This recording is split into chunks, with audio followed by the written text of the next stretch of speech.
haven't slept well since I got here. Bill? Going live, baby. Yes. Hey, welcome everyone to Arai News Live. We appreciate you guys joining us. Excuse me. My name's Brian. I'm your host as usual. And we appreciate you guys taking the time this morning to check out and see what we're doing. As always, we appreciate if you guys would subscribe and hit the bell to be notified of any new videos we put out. Check our YouTube channel. We have a lot of information.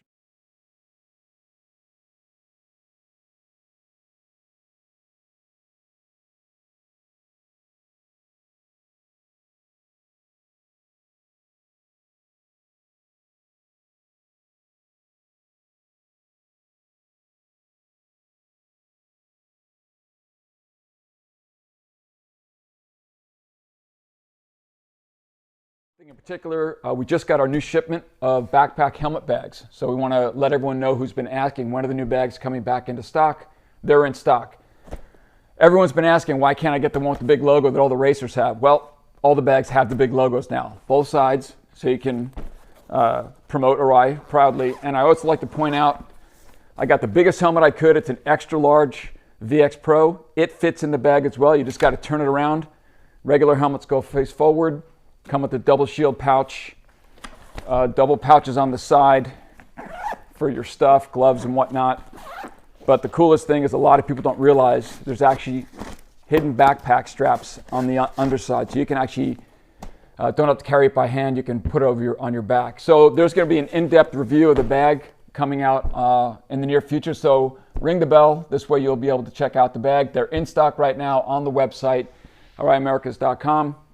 Check it out. So today's show is a little bit interesting or different. It's Daytona Bike Week, and Jeff is actually in Daytona. Andrew's running the box, so if there's any glitches, it's his fault. But we ran through a couple of tests, and I think it's working pretty well so far. So anyway, Daytona's in Daytona. Jeff's in beautiful downtown Daytona at the Speedway. He's going to be walking through the pits, meeting up with a bunch of racers, just doing some impromptu interviews. Ask a question if you want. If we see something interesting that we can ask, we'll try and do that. If not, we'll answer questions at the end. Right now it's quiet. If it gets loud, I really can't hear Jeff too well. So if there's any communication issues, you'll know that's why. But I'm going to let Jeff take over. So let's go to Jeff. Hey, thanks, Brian. Yeah, we're down here at Daytona International Speedway. We've got a couple riders over here. We have Tyler Scott and Brandon Posh. First, we'll talk to Brandon because he's been nosing up to get interviewed first because it's just what he loves to do. Love talk. So what do you think about yourself down here in Daytona? Well, I think it's going to be a good weekend, to be honest with you. We had a good shot at winning it last year. Didn't race. Had a good shot at winning it the year before. Finished fifth. Happens. So you're going to win it this year then? I'm not saying that, but I'm going to try. I'm going to do my best. All right. Why don't you show me your speed? She's my bike is actually at tech right now. Well, what's this one sitting right here? This is our backup bike. That's the backup bike? Backup bike, yeah. So the old number 21, because Jason Aguilar had my number for the past couple of years. But I'll be running number 96 this weekend. 96. Yeah. 96. You're going to be back to 96. So everybody watch out for number 96 today, or on Saturday at the Daytona 200. They're broadcasting it on NBC Sports. Yeah, NBC Sports. So you can watch it live on NBC Sports if you like. It starts at 1 o'clock on Saturday. Next up, we have young gun, Tyler Scott. Yeah. Tyler, how long have I known you? Since I was 4 or 5. Yeah. So you're like a big dirt tracker now, and you're just trying to do some road race stuff? I started like mini GP when I was around 8, and then I just got hooked on it ever since because the track time is just way better, and I love it. Good, man. Good. So what are you riding this weekend? This week I'm riding my KTM 790. Okay. And you're going to be doing some Moto America stuff this year? Yeah, I'm going to do the full Moto America season on a KTM 390R. Awesome. KTM 390R? Yeah. Like the really good one? Yeah, with the World Super Sport kit. Oh, that's rad. That's going to be really, really exciting. Yeah. So, all right, cool. Well, thanks, Tyler. Let's see who else we got around this garage. Garage area is huge, as you can see. People are moving in right now and getting everything ready to go. And I got this one cat over here. This guy, he's been around forever. Oh, now you're just making me sound old. Scotty Jensen, say hey to everybody. Hey, everybody, how's it going? Yeah, I've been an AMA racer for a long time. Raced AMA Superbike for almost a decade. Had the fortunate / unfortunate chance to go over and do the Isle of Man TT and went through several Arai helmets there. But luckily, I'm still here to talk about it because I had Arai helmets on. I hit a couple walls and found a couple things you're not supposed to hit when you're doing the TT. Well, I heard that one bike was so bad, the only thing good out of it was a piston ring. Yeah, actually, the transmission. The transmission was still good. A full, World Super Sports spec GSXR 600. Broke the frame, fork, swing arm, both wheels. Wire harness wasn't even usable. They were able to take the transmission back out of it, and that's it. Cool. That was a rough one. Well, cool. Thanks again, Scott. We're going to see you in Moto America this year, right? Yes, sir. All right, cool. This year. Perfect. All right, let's see who else we can pull out of here. I actually have a helmet I need to drop off for somebody, so maybe we'll do that while we're walking through. Gosh, you just got to find his garage area. Oh, there he is. There he is. The man, the young gun, Kevin Almeida. Kevin Almeida, say hey to everybody. Hello. So what are you riding this weekend? Well, we're riding the R6 built by Bubblehead Motor Team. It's really excited to be here. It's going to be a great race. It's my first time, but I'm excited to prepare for the start of the season. First time at Daytona or first time Daytona 200? Both. Really? Yeah. Oh, wow. What do you think of the track so far? I looked some races and looks really good. It's a fast track, but I think it's gonna be hard with the group, with the fast guys. Yeah. You gotta learn the draft, man. You gotta learn the draft. You been downtown yet? Oh no. You haven't gone downtown? No, you gotta go to Main Street, dude. Always the first time for me. You gotta go down to Main Street, get on a Harley, go see all the sights, man. Yeah. I got this for you. Thank you. Bring that from the office. Why don't you show everybody what you got for this year? It's amazing to wear the Arai. I tied it too well. Maybe it's right here. Right there. Rip. Oh, thank you. Yeah.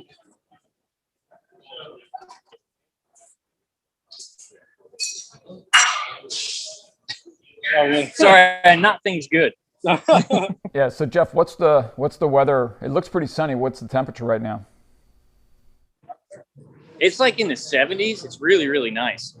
So that's Kevin's going to be wearing the Tatsuki. Tatsuki Suzuki. Yeah. So he's a big fan of that guy. Yeah. So should be pretty cool. Thanks, Kevin. Good luck this weekend. All right. So we'll keep rocking down here.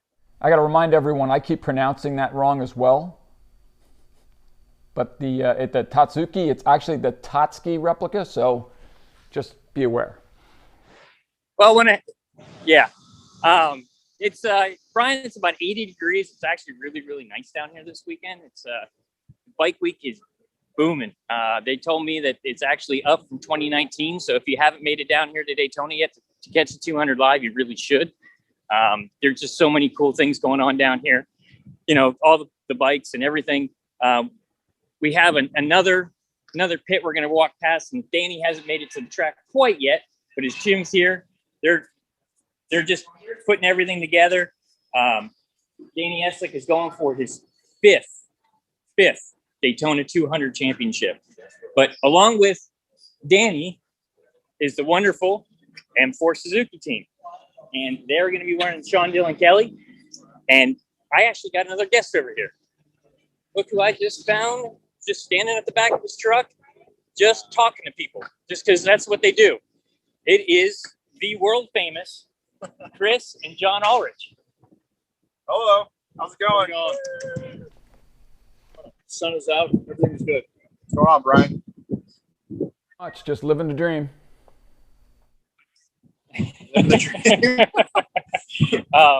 So we're doing a live stream. Yeah. You were on our first live stream. Yeah, I was.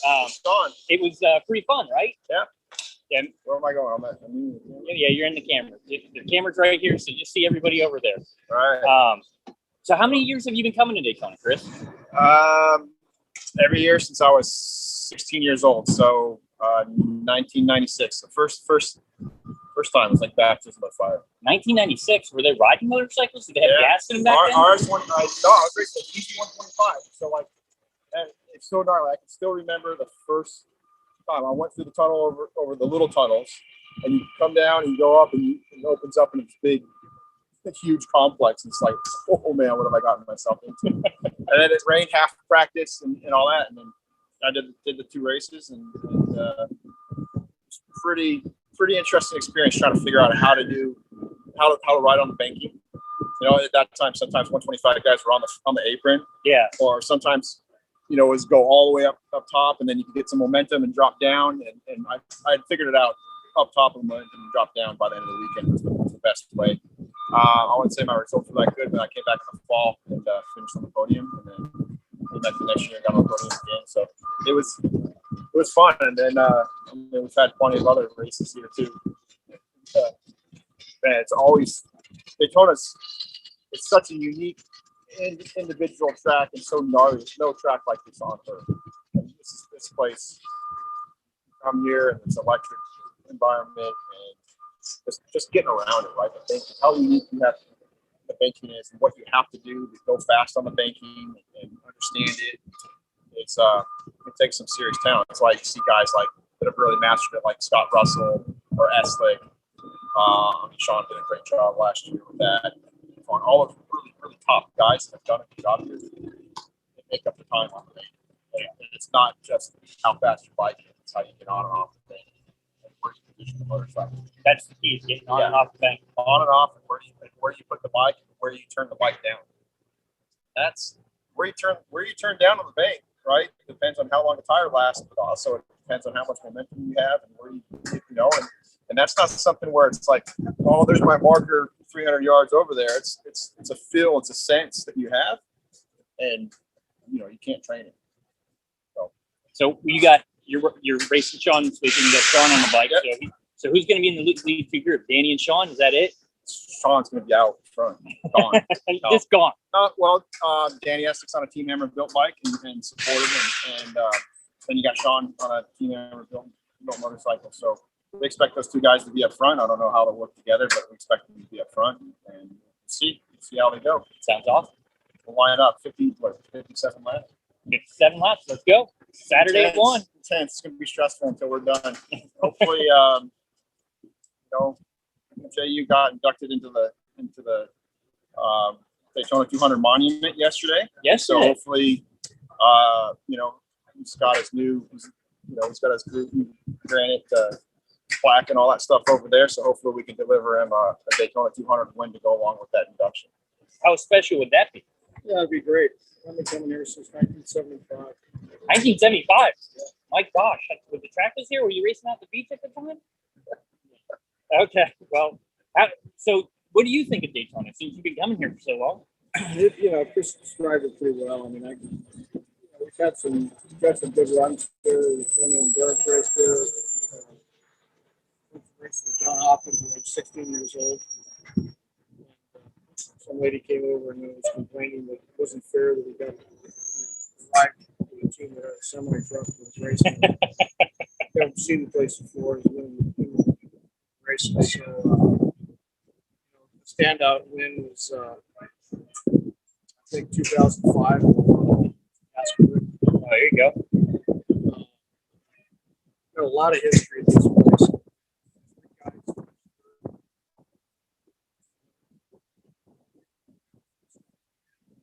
John was on pole the last time we ran the race.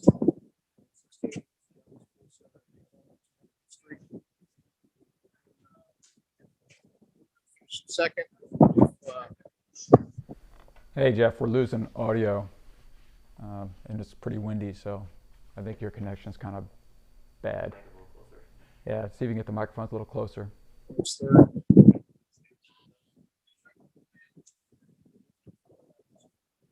Awesome. Good luck, guys. Have fun out there. Thanks. Hey, well, thanks for joining us in Daytona, Brian. I'm gonna, enjoy the sunshine down here. Like I said, race is gonna be on NBC Sports live stream. Should be pretty cool. 1 o'clock on Saturday. Thanks again, guys. Thank you. Appreciate it, Jeff. I know we had audio trouble. It's always a pain to do something live in the wind, out in the middle of nowhere, and connections aren't the best. We were hoping to do a little bit more interview with the Hammer guys, M4.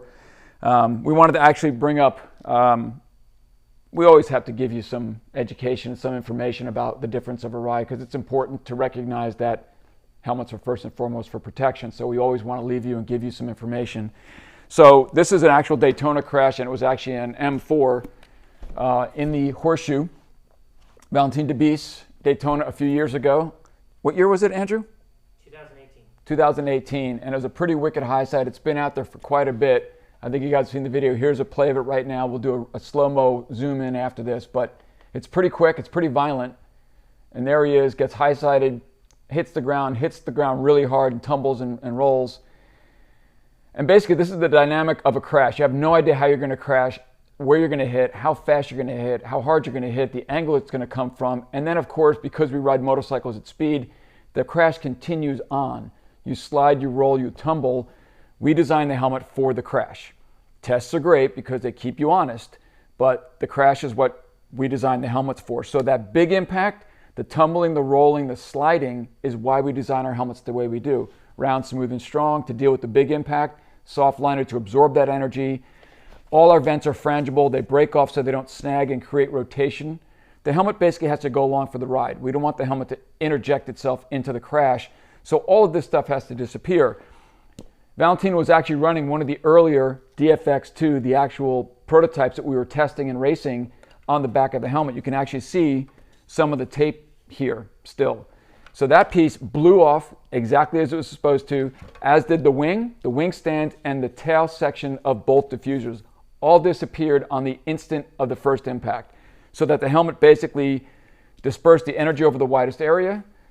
The shell cracked a little bit but stayed intact, distributed the energy over the widest possible area. The liner absorbed it, and as he tumbled and slid, all of these things were gone, and nothing snagged the ground, nothing caught the edge, nothing did anything stupid that might have made the accident worse or done something to send any unnecessary energy into the helmet.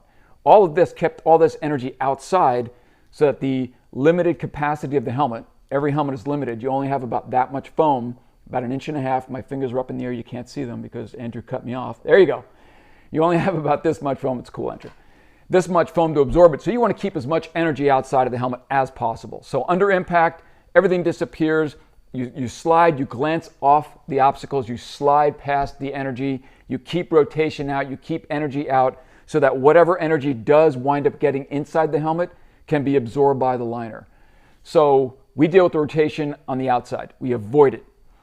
We don't take any of the liner, any of the interior space away to do anything but absorb energy. Since you only have so much space, don't waste it doing something else that's very specific. Deal with rotation outside, keep it outside, absorbs energy on the inside. So when people ask, what are you doing about rotation? We've been doing that for 50 plus years, 70 years actually, since 1950 when we built our first helmet. Round, smooth, and strong. It's the best way to get the best protection you possibly can. So this is an awesome example of why we do what we do. The DFX2 in racing proved to be extremely valuable at high speed for reducing downforce, creating a higher venturi for exhaust of heat, stabilize the helmet at speed. We released it to the market because we basically found that after 3 or 4 years, we could make this user-friendly. In the beginning, we had to tweak and tailor the size and the dimensions and the shape of it to make sure it works for this guy, that guy, and the other guy. Every bike and every rider is different. So we created a piece that's very universal. It works on just about every helmet size and for any rider size and any bike type.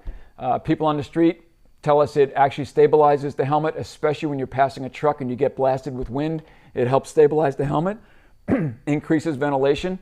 So far, we haven't heard any negatives, but your results may vary. So we always encourage people to think about that. Your bike and you is a unique situation. So these are available, and as you notice, this is actually a clear one. Up until now, we've had only a light tint or a smoke version.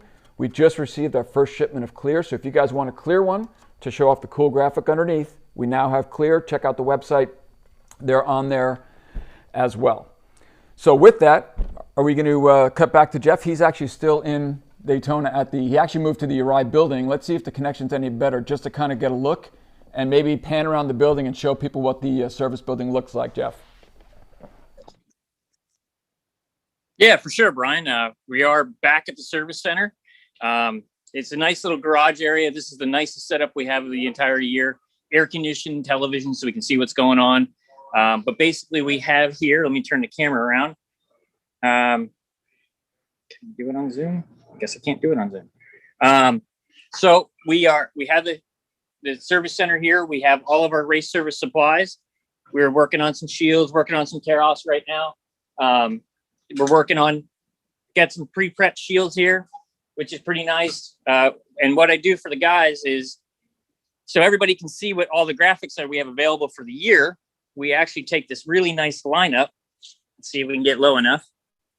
And we have these beautiful graphics sitting ready so everybody can see what they look like. And get an idea of what we got going for this year. And of course, you know, Daytona is special because we've got motocross, got supercross, we got flat track. We just got everything here. And Mr. Jeff Stanton, he wore this helmet this weekend and he gave it back to us. He signed it for us and everything like that. And he actually gave us a trophy. One of the trophies he won from the 6 motos that he did. It's pretty cool.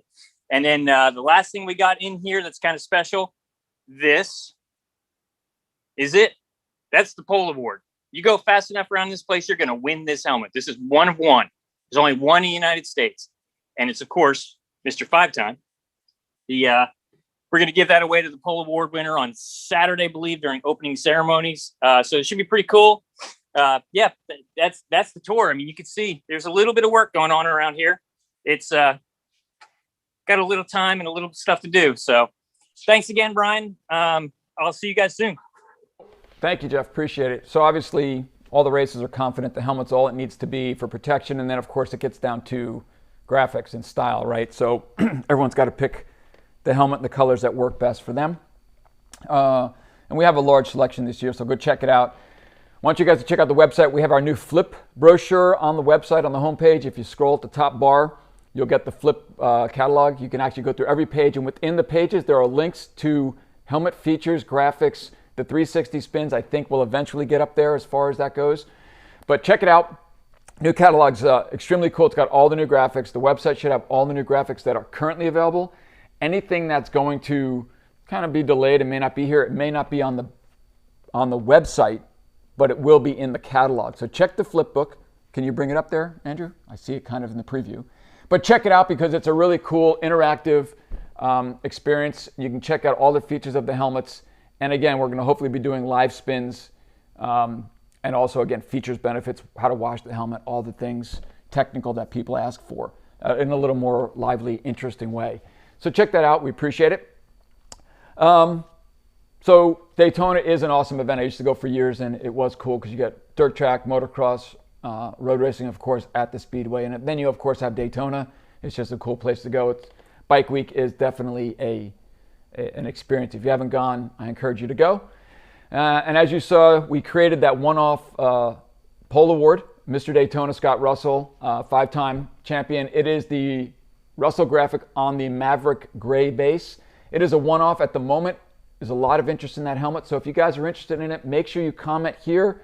Make sure you comment on our social.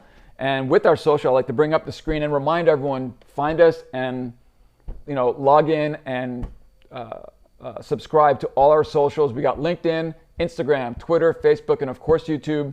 And ring the bell so when we create new videos, we're gonna, hopefully you guys will be alerted to it. And if you have any suggestions for a video, let us know. We'll do it. We'll post it on YouTube for other people to check it out. One suggestion was how to wash a helmet. I think we have about 50,000 views on how to wash a helmet. It's quite impressive. Obviously, people want to be directed as how to do it best without damaging the helmet, which is important. We take it for granted. We do it all the time. Obviously, you have a good investment or a high investment in your helmet. You don't want to mess anything up. So check it out. That's a really cool video.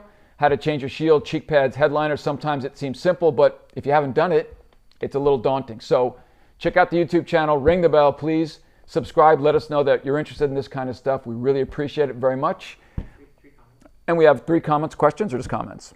2 questions. Okay. Or 2 comments, 1 question. All right. We have a question, 2 questions and a comment. So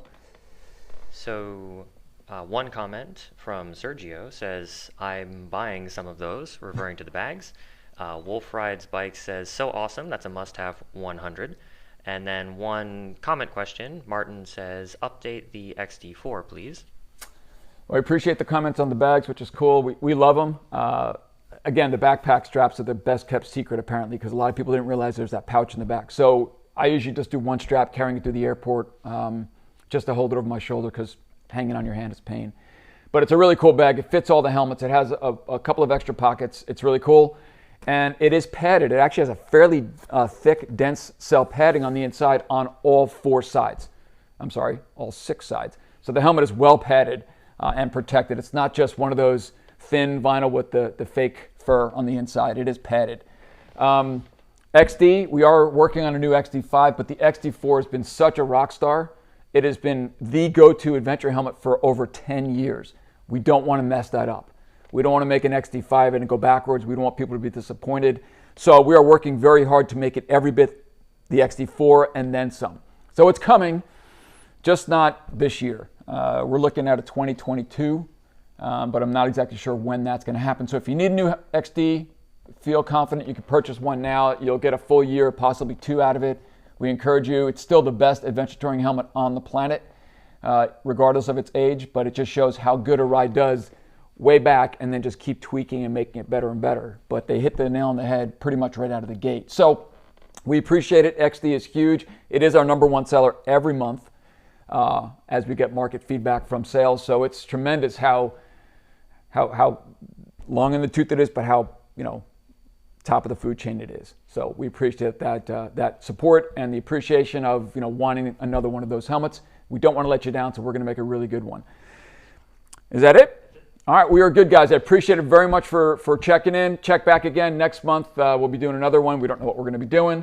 And of course, we'll be doing new videos on helmet features and new graphic features, and any suggestions you guys have for a video you want to see, we will go and make it in the studio and pop it live, and hopefully other people will appreciate and benefit from your suggestion. Thanks again. Have a good one.